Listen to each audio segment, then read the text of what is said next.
சொல்லுங்கக்கா. நம்மளும் கொஞ்சம் முன்னாடி சொன்ன மாதிரி தானே அப்ப சொன்னோம். என்னதுக்கா சொன்னிய? அது வேற ஒண்ணு இல்ல. கொஞ்ச நேரத்துக்கு முந்தி நீ சொன்னால அடுத்த ஒரு மர்மம் வந்தா திட்டு குறையுன்னு, அதே போலதான் நாங்களும் அப்ப சொன்னோம். நான் வந்த பிறகு எடுக்க திட்டு கொஞ்சம் குறைஞ்சிருக்கும்ல. எங்க குறைய, மிஞ்சி வாங்கின திட்டை விட இப்ப அதிகமா தான் திட்டு வாங்கிட்டு இருக்கா. எங்க கல்யாணத்துக்கு பிறகு இவிய தனியா தானே இருக்கவ. அப்படி இருக்க சொல்ல அத்தை எப்ப அம்மா தோற்க தானே இங்க வருவவ. வர நேரம் தானே வீட திட்டுவவ. அத்தை என்னமா இந்த வீட்டுக்கு ஒரு நாளைக்கு ஒரு வாட்டி தான் வரவ. அந்த நேரத்துல அவங்க ஒரு நாள் முழுக்க என்ன எப்படி எல்லாம் திட்டன்னு நினைக்கவளோ அவளத்தை இங்க வந்து திட்டிட்டு போயிடுவ. இங்க வந்து அத்தை உங்களை என்னத்துக்கெல்லாம் திட்டுவ? ஒரு விஷயமா ரெண்டு விஷயமா நிறைய விஷயத்துக்கு திட்டிட்டு தான் இருப்பாவ. டாடா நீ எதுவுமே ஞாபகத்துல வர மாட்டேக்கு. நான் வேணா தொடங்கிக்கிட்டுமா? சொல்லுங்கக்கா. இப்போ சீலா இந்த துணி படுக்காளா, இத பார்த்தாலே உங்க அத்தை திட்டும். இந்த ட்ரெஸ் போட்டதுக்கெல்லாம் திட்டுவாங்களா? என்ன திட்டினா கூட பரவாயில்ல, நான் அதையே மருமகா. அதையே என்ன திட்ட வேண்டியதான், நான் அதை வாங்க வேண்டியதான். ஆனா எங்க அக்கறையா சேர்த்து திட்டுக்காத. அத்தைக்கு என்ன கிறுக்க பிடிச்சிருக்கு, உங்களை போய் திட்டுக்காத. இப்படி எல்லாம் சத்தம் போட்டு பேசாத. எவ்வளவு அதை கேட்டுட்டு போய் அதை கிட்ட சொல்லி கொடுத்துட போறா. அப்படி இங்க நடக்கிறது யாருக்கா வீட்டை சொல்லி கொடுக்குது? எவனு சரியா தெரியல. தெரிஞ்சா நாங்க அவளை சும்மா விடுவோமா? உண்டு இல்லைன்னு பண்ண மாட்டோம். ஏக்கா நான் நினைக்கேன் ஒருவேளை வளர்த்தி ஒருத்தி இருப்பாளா, அவளா இருக்குமோ? என்னது அந்த நெட்டை ஒரு பிள்ளைங்க வந்துட்டு போம்ல, அவளே சொல்லுதா? ஆமாக்கா அவியதான் சொல்றேன். அவ ரொம்ப நல்லவா, அவெல்லாம் அப்படி பண்ண மாட்டா. வேற யாருக்கா இங்க நடக்கத அவளுக்கு சொல்லி கொடுப்பா? எங்களுக்கும் 2-3 பேருக்கு மேல சண்டைங்க இருந்துகிட்டு தான் இருக்கு. யாருன்னு மட்டும் தெரியட்டும், அப்புறமா அவளெல்லாம் கவனிச்சிடலாம். ஏக்கோ ஒருவேளை இப்ப கொஞ்சம் இங்க நின்றுட்டு போனாவ்ல, அவைய சொல்லி கொடுப்போவ்ளோ? அவைய கூட அடிக்கடி எங்க தெரு பக்கம் வந்துட்டு தான் போவ. சே அவெல்லாம் அப்படி கிடையாது. என்னால நீ சொன்னதை நம்ப முடியல.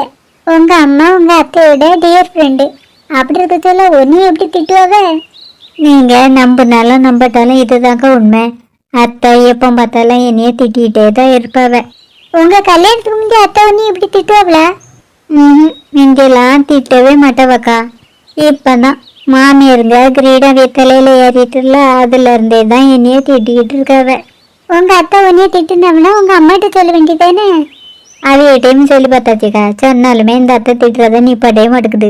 எனக்கு என்னமோ உங்க அம்மா உங்க அத்தை கிட்ட உன்னைய பத்தி எதுவுமே பேச மாட்டாவன்னு நினைக்கேன். எதை வச்சுக்கா சொல்லுதியே? தேனைக்கும் உங்க அம்மையும் அத்தையும் சேர்ந்து ரவுண்ட் அடிச்சுக்கிட்டேன்னு தெரியாத? உங்க அம்மா நீ சொன்னதை பத்தி உங்க அத்தைகிட்ட பேசியிருந்தோன்னு வச்சுக்க, கண்டிப்பாவே அதுக்கு பிறகு உன்னைய திட்டி இருக்கவே மாட்டாவ. ஆமா அக்கா சொல்றதும் சரிதான். நான் கூட அவைய ரெண்டுத்தையும் அடிக்கடி சேர்ந்தாலதான் பாக்கேன். அவைய 2 பேரும் நீ இங்க கட்டி வர்றதுக்கு முந்தைய எப்படி சிரிச்சு சந்தோஷமா பேசிட்டு தெரியாவளோ அதே போலதான் இப்பவுமே இருக்காவ. அப்போ எங்க அம்மா இதை பத்தி அவைகிட்ட பேசிருக்க மாட்டாவளோ? அப்படிதான் நான் நினைக்கேன். நாளைக்கு எங்க அம்மா எங்க வீட்டுக்கு வர்றவளா, அப்ப நான் இதை பத்தி கேட்கேன். உங்க அத்தை இருக்கும் பட்சத்துல இதை பத்தி கேட்டுறத? ஏக்கா நான் பார்த்தேன் கேட்பேன். ஏக்கா உங்ககிட்ட ஒரு முக்கியமான விஷயம் கேட்கணும். சரி சீலா, நீங்க 2 பேரும் பேசுங்க, நான் வீட்டுக்கு போயிட்டு வரேன். ஏக்கா நீங்களும் நில்லுங்க. நீங்க 2 பேரும் உங்க குடும்ப ரகசியத்தை பத்தி பேசுவே, இதுல எதுக்கு தேவையில்லாம நான் நிக்கணும்? ரகசியம்லாம் ஒண்ணும் இல்லக்கா.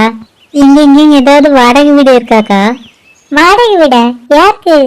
எங்களுக்கு தான். அப்போ கொழுந்தனாருக்கு பொண்ணு பார்த்தாச்சா? இந்த ஊரு? இல்லக்கா என்ன பொண்ணு பார்க்கல. வேற எதுக்கு வேற வீடு பார்க்காத? நாங்க இப்போ இருக்க வீட்டை காலி பண்ண சொல்லிட்டோவக்கா. பள்ளியக்கா ஒருவேளை வீட்டை அடிச்சு பெரிய வீடை கட்ட போறாவளோ? அவி சொல்லல, இந்த கோயில தான். நீ கோல்மட்டி கோயிலவே சொல்ற?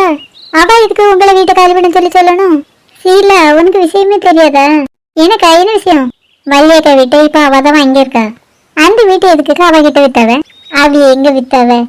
இந்த கோல்முட்டி கோயிலுக்கா மாமியார்கிட்ட வள்ளியக்கா கொஞ்சம் கடன் வாங்கியிருக்காவ. அதை திருப்பி கொடுக்க முடியாதனாலதான் இந்த வீட்டை எழுதி கொடுக்காவ. வள்ளியக்கா வசதி எதனே இருக்காவ, வேற எதுக்கு அவகிட்ட போய் கடன் வாங்கினவ? வள்ளியக்கா பிள்ளைகள் 2 இங்கிலீஷ் மீடியத்துல படிக்க வைக்கவில்ல சீலா, அதுக்குதான் 2 வருஷம் கடன் வாங்கியிருந்திருக்காவ. அதை வீழால கொடுக்க முடியல. வட்டியும் முதலுமா சேர்ந்து இந்த வீட்டையே அதுக்கு பதிலாக எழுதி வாங்கியிருக்கா. ஏக்கா இருந்தாலும் இது பகல் கொலையால இருக்கு. நீ சொல்றது சரிதான், இருந்தாலும் இவ்வளோட்ட பேச முடியுமா? சரிக்கா, இங்க ஏதாவது வீடு கிடைச்சுன்னா பார்த்து சொல்லுங்க. சரிக்கா நான் வந்து நேராவது பிஞ்சு போனா அத்தை திட்டுவ. போயிட்டு வரேக்கா. சரிம்மா, இங்க வீடு ஏதாவது காலியா இருந்துச்சுன்னா கண்டிப்பா விசாரிச்சு நான் உனக்கு சொல்லுங்க. சரிக்கா நான் போயிட்டு வரேன்.